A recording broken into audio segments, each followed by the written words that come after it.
السلام عليكم ورحمة الله وبركاته. الحمد لله رب العالمين، والصلاة والسلام على سيد المرسلين نبينا محمد وعلى آله وصحبه أجمعين وعلى من تبعهم بإحسان إلى يوم الدين. أما بعد، فأعوذ بالله من الشيطان الرجيم. بسم الله الرحمن الرحيم. وَاعْبُدْ رَبَّكَ حَتَّى يَأْتِيَكَ الْيَقِينُ. محترم حاضرین، سب سے پہلے اللہ رب العالمین کا شکر احسان ہے کہ رب العالمین مجھے اور آپ کو وقتاً فوقتاً دین کی معلومات حاصل کرنے والا، دین کو سننے والا، دین کو سنانے والا مسلمان بنایا۔ دنیا میں اگر آپ دیکھیں گے تو انسان اپنی مشغولیات کو لے کر، اپنی مصروفیات کو لے کر اس دنیا میں بہت زیادہ مشغول رہتا ہے۔ خاص طور پر دنیاوی مسائل کو لے کر انسان اس کی کوشش یہ ہوتی ہے کہ وہ اپنی مشغولیات سے اگر فارغ ہو تب وہ اللہ کی عبادت کرے، لیکن شریعت کہتی ہے کہ تم کو اللہ رب العالمین نے اس دنیا میں صرف اور صرف اللہ کی بندگی، اللہ کی عبادت، اسی کے سامنے سجدے، اسی پر بھروسہ، اسی پر یقین رکھنے کے لیے اس دنیا میں تمہیں بھیجا۔ اللہ نے کہا وَمَا خَلَقْتُ الْجِنَّ وَالْإِنسَ إِلَّا لِيَعْبُدُونَ۔ پوری تاکید اور پورے حصر کے ساتھ یہ کہا گیا، میں نے انسان اور جن کو پیدا کرنے کا مقصد إِلَّا لِيَعْبُدُونَ، صرف اور صرف میری عبادت ہے۔ محترم حضرات، عبادت مقصد حیات ہے، عبادت انسانی زندگی کا ایک راز ہے، اور یہ عبادت انسانی زندگی کے آخری لمحات تک چلنے والا یہ سفر ہے۔ اللہ نے کہا وَاعْبُدْ رَبَّكَ حَتَّى يَأْتِيَكَ الْيَقِينُ۔ لوگو، اللہ رب العالمین کی عبادت جب تک تمہاری آنکھیں بند نہ ہو جائے اس وقت تک تم کو کرتے رہنا چاہیے۔ لہٰذا اللہ رب العالمین کی یہ عبادت کسی موسم کے ختم ہونے کی وجہ سے، کسی مہینے کی ختم ہونے کی وجہ سے، کسی کے وفات کی وجہ سے، کسی کے انتقال کی وجہ سے، کسی کے وفات پا جانے کی وجہ سے، کسی کے ختم ہونے کی وجہ سے یہ ہماری زندگیوں سے عبادت ختم نہیں ہو جاتی۔ سبحان اللہ، ابو بکر صدیق رضی اللہ عنہ، اللہ کے نبی صلی اللہ علیہ وسلم کا انتقال ہو جاتا ہے۔ اللہ کے نبی صلی اللہ علیہ وسلم اس دار دنیا سے انتقال کر جاتے ہیں، اللہ کے رسول صلی اللہ علیہ وسلم وفات پاتے ہیں۔ عمر جیسی شخصیت جس کو اللہ کے نبی نے خود فرمایا تھا علم میں اور ہنر میں، یا عمر کے اندر صلاحیتیں اتنی زیادہ ہیں، اگر میرے بعد نبی بنائے جاتے کوئی تو وہ عمر ہوتے۔ فہم و فراست کے شہسوار عمر بن الخطاب رضی اللہ عنہ جب یہ سنتے اللہ کے نبی صلی اللہ علیہ وسلم وفات پا گئے ہیں، عمر بے نیام اپنی تلوار کو بے نیام کر لیتے، تلوار نکال لیتے اور کہتے اگر کوئی یہ کہے کہ میرے حبیب، میرے دوست محمد صلی اللہ علیہ وسلم وفات پا گئے، میں اس کی گردن مار دوں گا۔ انہیں برداشت نہیں تھا کہ وہ اللہ کے نبی صلی اللہ علیہ وسلم کے انتقال کو، وہ اللہ کے رسول صلی اللہ علیہ وسلم کو اپنے درمیان جو ہے مفقود پائے، غیر حاضر پائے۔ لہٰذا عمر بھی غصے میں ہیں۔ ایسے میں ابو بکر صدیق رضی اللہ عنہ اللہ کے نبی صلی اللہ علیہ وسلم کے حجرے میں داخل ہوتے ہیں۔ اللہ کے نبی صلی اللہ علیہ وسلم کے چہرے سے پردہ اٹھاتے یا چادر اٹھاتے ہیں اور اللہ کے نبی صلی اللہ علیہ وسلم کے سر پر بوسہ دیتے ہیں۔ ابو بکر کہتے ہیں اے اللہ کے نبی، اللہ کی قسم آپ پر دو موت ایک ساتھ جمع نہیں ہو سکتے، یعنی آپ کا انتقال ہونا یقینی ہے۔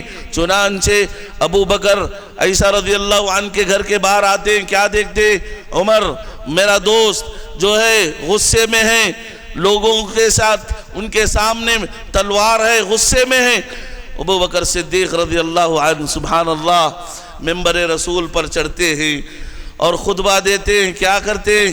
خطبے میں کہتے ہیں من کان یعبد محمدا فإن محمدا قد مات۔ اے لوگوں سن لو، جو محمد کی پوجا کر رہا تھا یا محمد کی وجہ سے نمازیں پڑھ رہا تھا یا محمد کی وجہ سے قرآن پڑھ رہا تھا یا محمد کی وجہ سے مسلمان تھا، کان کھول کر سن لو فإن محمدا قد مات، کہ اللہ کے رسول صلی اللہ علیہ وسلم وفات پا چکے ہیں، وفات پا چکے۔ ومن کان یعبد اللہ، جو اللہ رب العالمین کی عبادت کر رہا تھا، ومن کان یعبد اللہ فہو حی لا یموت، رب العزت کی ذات ایسی ہے جو کبھی وفات نہیں پاتی، جسے موت نہیں آتی، وہ ہمیشہ زندہ رہنے والا ہے۔ یاد رکھو جو اللہ کی عبادت کر رہے تھے وہ اللہ رب العالمین کبھی اسے موت نہیں آتی۔ پھر یہ آیت پڑھتے وما محمد الا رسول، محمد کیا ہے؟ صلی اللہ علیہ وسلم ایک رسول ہے، قد خلت من قبلہ الرسل، اس سے پہلے بھی اللہ کے رسول سے پہلے بھی کئی رسول گزرے۔ افإن مات او قتلا انقلبتم علی اعقابکم، اے لوگوں بتاؤ، اے صحابہ کی جماعت بتاؤ، اگر نبی قتل کر دیے جائے یا وفات پا جائے، کیا تم دین سے منہ موڑ دو گے؟ کیا تم دین اسلام کو چھوڑ دو گے؟ سبحان اللہ، آخری ٹکڑا اللہ رب العالمین اپنی بے نیازی کا اعلان کرتے ہوئے کہتا ہے وَمَن يَنْقَلِبْ عَلَىٰ عَقِبَيْهِ فَلَن يَضُرَّ اللَّهَ۔ اور یاد رکھو لوگوں سن لو، ساری کائنات مل کر اللہ کی بغاوت کرنے لگ جاؤ، لن يضر اللہ شیئا، اللہ رب العالمین کا کچھ بگاڑ نہیں سکتی، لن يضر اللہ شیئا، اللہ رب العالمین کا کچھ بگاڑ نہیں سکتی۔ لہٰذا ابو بکر صدیق رضی اللہ عنہ نے مختصر الفاظ میں امت کو یہ سبق دیا، لوگوں موسمی مسلمان نہ بنو، کسی شخصیت کی وجہ سے مسلمان نہ بنو، صرف ایک مہینے کے روزے یہ مسلمان کی علامت نہیں، کسی انسان کی وجہ سے اسلام میں رہنا یہ مسلمان کی علامت نہیں، کسی وجہ سے عمل کرنا یہ مومن کی علامت نہیں۔ اللہ کے نبی بھی وفات پا گئے، اللہ زندہ ہے۔ لہٰذا لوگوں جو یہ سمجھتے ہیں کہ آج رمضان کی وجہ سے ہماری مسجدیں بھری ہوئی تھی، رمضان کی وجہ سے ہم روزے رکھے ہوئے تھے، رمضان کی وجہ سے ہم قرآن پڑھ رہے تھے، رمضان کی وجہ سے ہم صدقہ و خیرات کر رہے تھے، لہٰذا رمضان ختم ہماری نیکیاں ختم، رمضان ختم ہماری نیکیاں ختم۔ یاد رکھو ابو بکر صدیق رضی اللہ عنہ کی نصیحت فإن اللہ حی لا یموت، رب العالمین جو تمہیں رمضان میں دینے والا تھا غیر رمضان میں بھی وہی رب ہے جو تمہیں دے گا۔ رب کے رزق کے دروازے وہی ہیں جو رمضان میں تھے، رمضان کے بعد بھی تم مانگ کر دیکھو، صحت مانگو، اولاد کو مانگو، اپنے ضروریات مانگو، جو چیزیں رمضان میں مکمل ہو رہی تھی اللہ کی قسم دوسرے وقت بھی اللہ رب العالمین دینے والا ہے۔ محترم حضرات، انسان عمل کرنے کے لیے بہانے ڈھونڈتا ہے، آج کے دور میں انسان عمل کرنے کے لیے بہانے ڈھونڈتا ہے، جیسے ہی رمضان آئے یہ موسم جس کی وجہ سے عبادت کرتا ہے، یا نہیں تو پریشانی آ گئی یوٹرن مار کے پھر اللہ کے پاس آتا ہے۔ حضرات یاد رکھے منافقوں کے بارے میں قرآن کیا کہتا ہے؟ ان المنافقین یخادعون اللہ وهو خادعهم، لوگوں منافق بھی نماز پڑھتے تھے، منافق بھی اللہ کا ذکر کرتے تھے، لیکن ان کا ذکر کیسے کہا قرآن نے؟ ان المنافقین یخادعون اللہ وهو خادعهم، یہ منافقین اللہ کو دھوکہ دینے والے تھے۔ ان کی کیفیت کیا تھی؟ کیسے دھوکہ دیتے تھے؟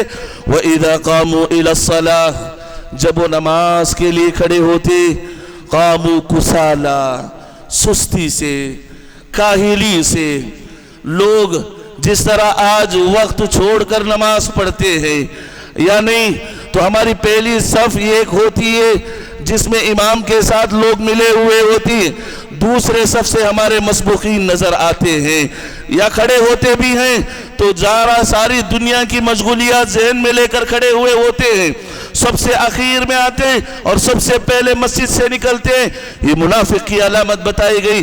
وَإِذَا قَامُوا إِلَى الصَّلَاةِ لوگوں منافق بھی نمازی تھے لیکن ان کی نماز کیسی؟ کسالہ، لیکن ان کی نمازوں میں سستی ہوتی تھی، ان کی نمازوں میں دکھاوا ہوتا تھا، ان کی نمازوں میں دنیا داری ہوتی تھی، ان کی نمازوں میں ریاکاری ہوتی تھی۔ وَإِذَا قَامُوا إِلَى الصَّلَاةِ قَامُوا كُسَالَىٰ يُرَاءُونَ النَّاسَ لوگوں کو دکھانے کے لیے وَلَا يَذْكُرُونَ اللَّهَ إِلَّا قَلِيلًا ذکر بھی کرتے تھے، سبحان اللہ، ذکر بھی کرتے تھے، لیکن منافقین کا ذکر اللہ نے کہا وَلَا يَذْكُرُونَ اللَّهَ إِلَّا قَلِيلًا جو بہت کم ذکر کرنے والے ہوتے ہیں، بہت کم ذکر کرنے والے ہوتے ہیں۔ اسی لیے امام اوزاعی رحمت اللہ علیہ کہتے ہیں ذکر کی دو شرطیں ہیں، ایک یہ ان تکون الی الغایہ اتنا ذکر کرو، اتنا ذکر کرو جو نہ احصا نہ گن جائے، نہ گن پائے، حد الی الغایہ بہت زیادہ ذکر کرے تو اس کو ذکر کہا جاتا ہے۔ اور جو بھی ذکر کر رہے ہیں اللہ اکبر اگر ہماری زبان سے نکل رہا ہے تو ہم اپنے دل میں جو بھی بڑائی ہے، اپنے دل میں جو بھی تکبر ہے اسے موت دیں، اسے کوٹے کچلیں۔ یہ اللہ رب العالمین کی عظمت جب بیان کرتے ہیں تو ہمارے دلوں میں اس کا معنی و مطلب ہونا چاہیے۔ لہٰذا انسان کی زندگی میں عمل یاد رکھو، اللہ رب العالمین کے پاس ہر انسان اکیلے جائے گا، ہر انسان وَلَقَدْ جِئْتُمُونَا فُرَادًا کان کھول کر سنو مسلمانوں، اللہ کے پاس رب العالمین کے پاس ہر انسان اکیلے جائے گا، اور اکیلے جانے کا مطلب وہ جو اعمال کیا ہے اسی کا بدلہ اسے دیا جائے گا۔ آج کہتے فلاں پیر ہمیں لے جائیں گے، فلاں حافظ ہمیں لے جائے گا، صرف یاد رکھیں جب تک اللہ کا اذن نہ ہو، اللہ رب العالمین کا حکم نہ ہو، یاد رکھیں آپ کے خاندان میں کتنے بھی عالم نہ ہو، آپ کے خاندان میں کتنے بھی اولیاء اللہ نہ ہو، اگر آپ کا عمل تمہیں پیچھے چھوڑ دے، جنت سے پیچھے لے جائے، یاد رکھو کوئی نسب، کوئی خاندان، کوئی مال آپ کو آگے بڑھانے والا نہیں ہے۔ صحابہ اکرام رضوان اللہ علیہ مجمعین کی زندگی دیکھیں، صحابہ اکرام انصاری صحابہ، مال تھا ان کے پاس، مہاجرین جو اپنے گھر بار کو چھوڑ کر آئے ہوئے تھے، ابھی ان کی زندگی شروع ہو رہی تھی۔ سبحان اللہ، کیا انصار کو دیکھتے کہ وہ ہماری طرح نماز پڑھ رہے، ہماری طرح قرآن پڑھ رہے، ہماری طرح تہجد پڑھ رہے، لیکن انصار کے پاس مال ہونے کی وجہ سے مہاجرین سے آگے بڑھ رہے ہیں۔ مہاجرین عمل میں پھر کب پیچھے رہیں گے؟ اللہ کے نبی کے صلی اللہ علیہ وسلم سے جا کر شکایت کرتے، ذهب اهل الدثور بالاجور، اے اللہ کے نبی مالدار لوگ ہم سے آگے بڑھتے جا رہے ہیں، اللہ کے نبی ہمارے پاس پیسے نہیں ہیں، انصار جن کے پاس مال ہے صدقہ و خیرات کر کے آگے بڑھ رہے ہیں۔ اللہ کے نبی صلی اللہ علیہ وسلم فرماتے ہیں وہ مال دے کر صدقہ و خیرات کر رہے، اللہ کے پاس اجر و ثواب پا رہے۔ اے مہاجرین، تم نے اللہ نے زبان دی ہے، تسبیح بیان کرو، یہ بھی صدقہ ہے، اللہ اکبر کہو، یہ بھی صدقہ ہے۔ اللہ کے نبی نے حتیٰ یہ کہا تم اپنی بیوی کے ساتھ ہم بستری کرو، یہ بھی صدقہ ہے۔ اللہ کے نبی سے پوچھا گیا، اللہ کے نبی ایک انسان اپنی شہوت، اپنی خواہش اپنے عورت سے کرے، اس میں بھی صدقہ ہے؟ اللہ کے نبی فرماتے ہیں اگر یہی چیز کسی غیر محرم یا کسی غیر عورت کے ساتھ کرے تو کیا وہ گناہ نہیں ہے؟ ہاں گناہ ہے، تو اپنے بیوی کے ساتھ کرنا یہ بھی ثواب ہے۔ چنانچہ تسبیح کرنے لگے، سبحان اللہ کہنے لگے، اللہ اکبر کہنے لگے۔ صحابہ تھے، کبھی بھی وہ لوگ دین کے سلسلے میں اپنے آگے کو کوئی کسی کو نہیں دیکھنا چاہتے۔ آج ہمارا مسئلہ کیا ہے؟ ہم دین کے سلسلے میں اپنے نیچے والے جو سوتا ہے، جو سو رہے ہیں اسے دیکھتے ہیں، جس کی وجہ سے ہماری زندگی میں اور کوتاہی آتی ہے۔ دین کے سلسلے میں ہم سے اپنے آگے لوگوں کو دیکھنا چاہیے۔ فلا انسان تہجد گزار ہے، کم از کم ہم فرض پڑھنے والے ہو جائیں۔ فلا انسان فرض کے ساتھ سنتیں پڑھ رہا ہے، ہم فرض پڑھنے والے ہو جائیں۔ ہم کیا دیکھتے سبحان اللہ ہمارے نیچے والوں کو، بلکہ دنیا داری میں شریعت ہمیں بتاتی ہے لوگوں دنیا کی چیزوں میں یہ دیکھو کہ اللہ نے تمہیں قدم دیے ہیں چلنے کے لیے، طاقت دیے ہوئے، تم جس کے پیر نہیں اسے دیکھو، ایسا نہیں کہ جو کار میں جا رہا ہے اسے دیکھو، ناشکری پیدا ہوگی۔ ہاں دین کے سلسلے میں یہ دیکھو کہ فلاں قرآن پڑھ رہا ہے، ہم بھی پڑھیں گے، ہم بھی پڑھیں گے۔ صحابہ اکرام انصاری صحابہ کو بھی معلوم ہو جاتا ہے، انصاری صحابہ کو بھی یہ سبحان اللہ تسبیح صدقہ معلوم ہو جاتا، وہ بھی کرنے لگتے۔ پھر مہاجرین اللہ کے نبی کے پاس آ کر کہتے اللہ کے نبی صدقہ بھی دے رہے ہیں، تسبیح بھی پڑھ رہے ہیں، وہ لوگ آگے بڑھ رہے ہیں۔ اللہ کے نبی نے فرمایا ذالک فضل اللہ یؤتیہ من یشاء، یہ اللہ کا فضل ہے جسے چاہے عطا کرتا ہے۔ دیکھیے یاد رکھیں آخری بات، بہت باتیں تھیں، معذرت چاہتا ہوں سب سے پہلے ایتھنٹک کے نوجوانوں کو اور بعد میں مسجد کے ذمہ داروں کو، کسی وجہ سے جو ہے میں تاخیر ہو گیا، بہت ساری باتیں تھیں۔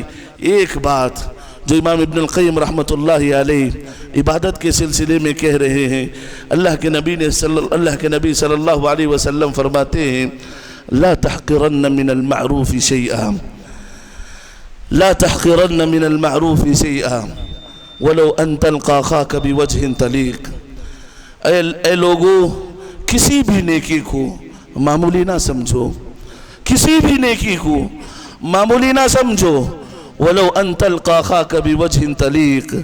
ایک مثال دے کر فرمایا خواہ تم اپنے بھائی سے مسکرا کر ملنے ہی کیوں نہ ہو، یہ بھی مسکرا کر ملنا، ارے کیا ہے مسکرا کر ملنا، معمولی نہ سمجھو، ہر نیکی کو بڑا عمل کرنے لگو، کوئی بھی نیکی کو معمولی کر کے معمولی سمجھ کے نہ چھوڑو۔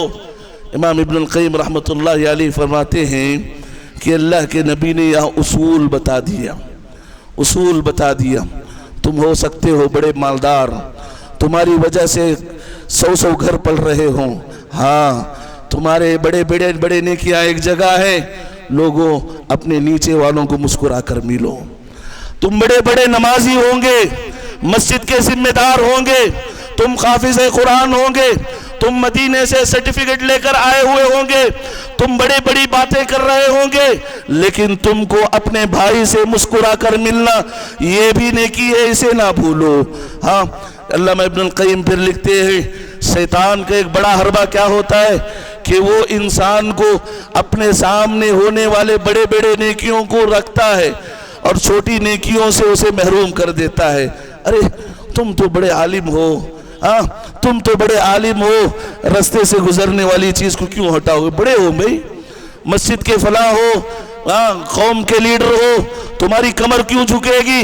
کہا نہیں، اگر راستے میں کوئی کانٹا پڑے واللہ تاریخ گواہ ہے، حدیث میں ہے، مسلم کی حدیث ہے، ایک انسان نے راستے سے گزرتے ہوئے تکلیف دہ چیز کو ہٹایا، اللہ کو یہ عمل پسند آیا، اللہ نے اسے جنت نصیب فرمایا۔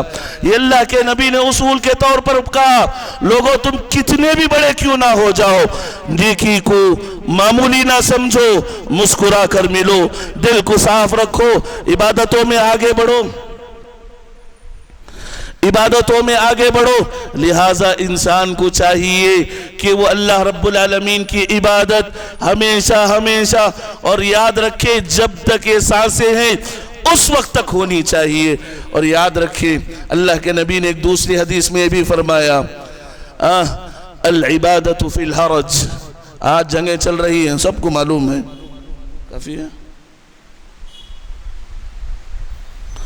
آج جنگیں چل رہی ہیں سب کو معلوم ہے، اللہ کے نبی نے فرمایا ایسے قتل و غارت گیری کے وقت عبادت کرنا، 2 منٹ، عبادت کرنا گویا اللہ کے نبی صلی اللہ علیہ وسلم کے ساتھ یا اللہ کے نبی کے پاس ہجرت کرنے کے برابر ہے۔ مسلمانوں آج ہر کوئی رو رہا ہے کہ فلاں صحیح فلاں غلط ہے، لیکن یہ کہنے والوں کی زندگی دیکھیں، ان کی زندگی میں فجر کی نماز نہیں، ان کی زندگی میں ظہر کی نماز نہیں، ان کی زندگی میں صدقہ و خیرات نہیں، لیکن یہ فون میں دیکھ کر بڑے بڑے باتیں کرتے ہیں۔ لہٰذا ہم کو چاہیے کہ ہم ادھر ادھر دیکھے بغیر ہم اپنی زندگیوں کا جائزہ لیں، اب اپنی زندگیوں کا جائزہ لیں۔ یاد رکھیں انسان انفرادی طور پر اگر یہ سمجھے کہ میں اپنی اصلاح کروں گا، میری اصلاح سے معاشرے کی اصلاح ہے، تو لہٰذا یاد رکھیں انفرادی اصلاح کی وجہ سے ایک معاشرے کی اصلاح ہوتی ہے۔ لہٰذا اللہ تعالیٰ سے دعا ہے کہ رب العالمین مجھے اور آپ کو مرتے دم تک توحید پر قائم و دائم رکھے۔ اللہ رب العالمین ہمیشہ سے ہماری زبانوں پر توحید کے کلمے کو جاری و ساری رکھے۔ اللہ رب العالمین جب موت دے تو ہمارے زبانوں پر کلمہ توحید ہو، لا الہ الا اللہ وحدہ لا شریک لہ، وآخر دعوانا الحمدللہ رب العالمین۔